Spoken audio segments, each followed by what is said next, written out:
अस्सलाम वालेकुम, मैं हूं शेफ़ ज़हीर और आप देख रहे हैं ज़हीर कुकिंग सीक्रेट्स। आज मैं बनाने जा रहा हूं बहुत ही मज़ेदार चिकन के शामी कबाब। बनाना बहुत ही आसान है और बहुत ही ज़बरदस्त ये बेकरी स्टाइल के कबाब जो हैं, ये चिकन शामी कबाब बन के तैयार होंगे। बहुत ही जूसी, बहुत ही क्रिस्पी और बहुत ही रेशेदार ये कबाब बन के तैयार होंगे इंशाल्लाह।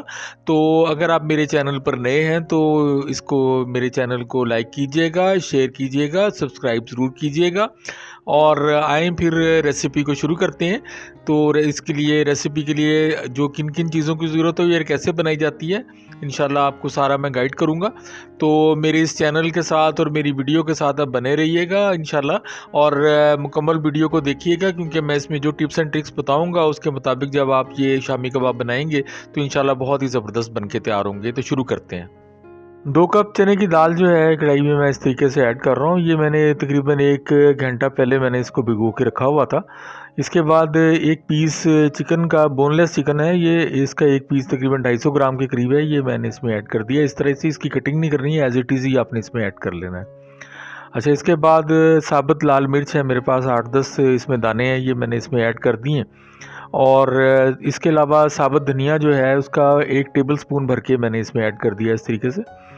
और इसके अलावा दारचीनी का 1 पीस मैंने इसमें ऐड कर दिया इस तरह से, और तेज़पात 2 तेज़पात जो है मैंने इसमें ऐड कर दिए।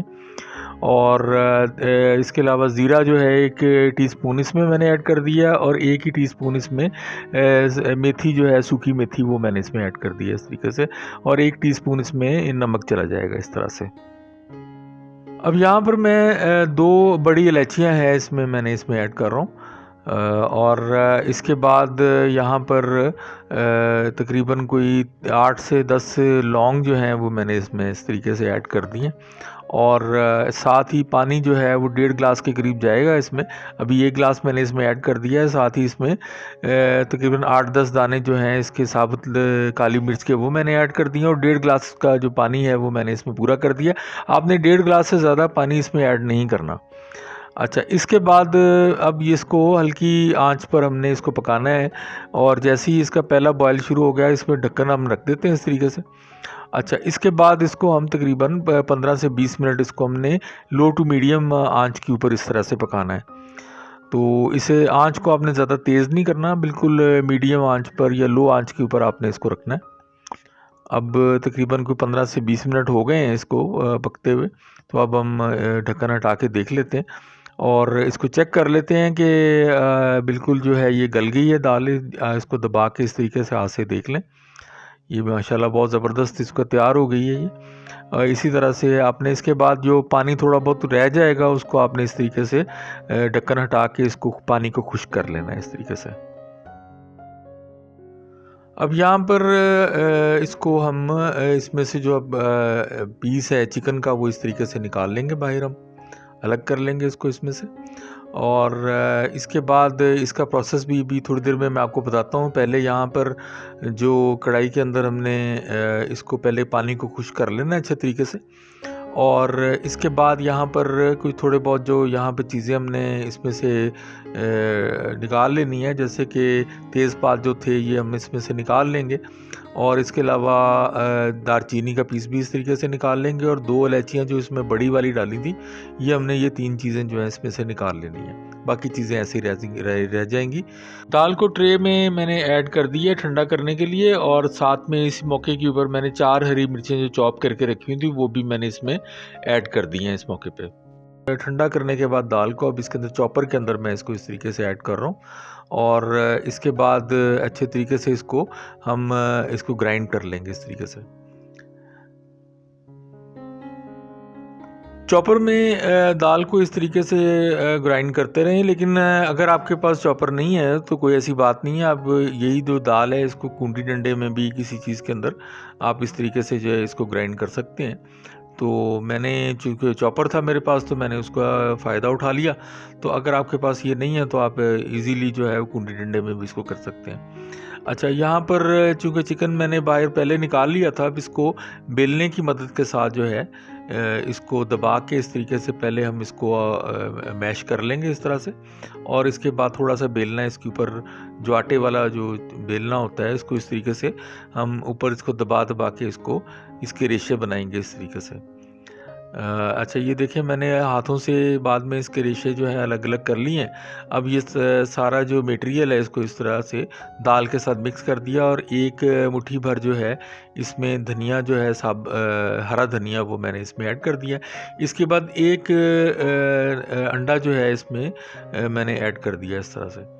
अब इसके बाद इसको थोड़ा सा हाथों से मिक्स कर लेंगे, सारी चीज़ों को बिल्कुल यकजान हो जानी चाहिए, और जिस तरह आटा गूंदते हैं इस तरीके से हम इसको गूंद लेंगे। अब मेरे पास एक ढक्कन है, यही मैं आपको तरीका बता रहा हूँ, हाथ से भी इसको बनाया जा सकता है, लेकिन ढक्कन से ये है कि बिल्कुल एक जैसा जो है इसका ये बन के जो है टिक्की जो बन के ये तैयार हो जाएगी इसकी। तो अब ये देखें माशाल्लाह ये ढक्कन को आप रखें इस तरीके से, उसके ऊपर शॉपर जो है इसको रख के इस तरीके से हाथों से इसको आपने दबाना है।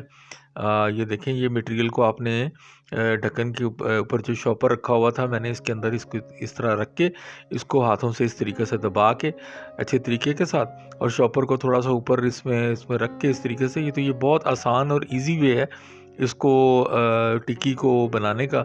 तो ये मैंने देखें इस तरीके से शामी कबाब की जो टिक्की है ये मैंने इस तरीके से बना ली है।